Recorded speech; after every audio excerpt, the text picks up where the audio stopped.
Our top story tonight is about Israel and Syria. Israel has now opened what it is terming as the fourth front along the Golan Heights against the new Jihadi Syria. This came as the regime of Bashar Al-Assad collapsed.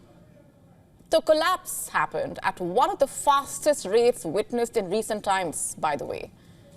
With Assad's regime collapsing, Israel wasted no time absolutely stepping into areas previously off limits under the 1974 disengagement agreement on the Golan Heights border. Israel has stepped into a demilitarized zone, outrightly dismissing the agreement as obsolete, something that several analysts termed as needless and unwarranted. The Israeli Chief of Staff, Herzi Halevi, speaking to newly enlisted recruits, highlighted the broadening scope of Israel's military engagements. He stated that ground troops are now active in 4 areas: the West Bank, Gaza, Lebanon, and now Syria. Judea and Samaria, by the way, being the Israeli name for the West Bank. You see, for decades, the Golan Heights has been a major point of contention. Captured by Israel in the 1967 Six-Day War, this strategic plateau has remained internationally disputed, with only the United States recognizing Israel's control over it. Now the situation has intensified as Israeli forces took control of the Syrian side of Mount Hermon. The Israeli Prime Minister Benjamin Netanyahu has ordered the seizure of the unpatrolled buffer zone in the Golan Heights. Netanyahu hailed Assad's downfall as a historic milestone and described it as a direct consequence of Israel's strategic operations against Assad's allies, Iran and Hezbollah. This is a historic day for the Middle East. The collapse of the Assad regime, the tyranny in Damascus, offers great opportunity, but also is fraught with significant dangers. This collapse is a direct result of our forceful action against Hezbollah and Iran, Assad's main supporters. It set off a chain reaction of all those who want to free themselves from this tyranny and its suppression. But the thing is, Israel's actions are not confined to ground operations. On Sunday, a barrage of airstrikes reportedly targeted key sites near Damascus. Israel's Foreign Minister Gideon Sa'ar said these strikes were aimed to neutralize strategic weapons, including suspected chemical stockpiles and long-range rockets. And what was the goal? Preventing them from falling into the hands of Syrian rebels.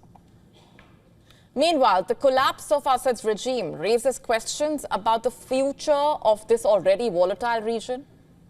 On the ground in Syria, the rebel group Hayat Tahrir al-Sham, or HTS, has emerged as a dominant force. Once the al-Nusra Front, this group is led by Abu Muhammad al-Golani, who reportedly had deep ties with the Al-Qaeda. Golani, in fact, addressed supporters at the historic Umayyad Mosque in Damascus, framing Assad's fall as a turning point for the Islamic world. This victory, my brothers, is a new chapter in the history of the entire Islamic nation. It is a turning point for the region. How many dangers have we avoided? He handed Syria over to Iranian ambitions, spreading sectarianism and corruption throughout the country. As per reports in Russian state media, Syria's ousted president Bashar Al-Assad and his family, including his wife, arrived in Moscow seeking asylum on Sunday.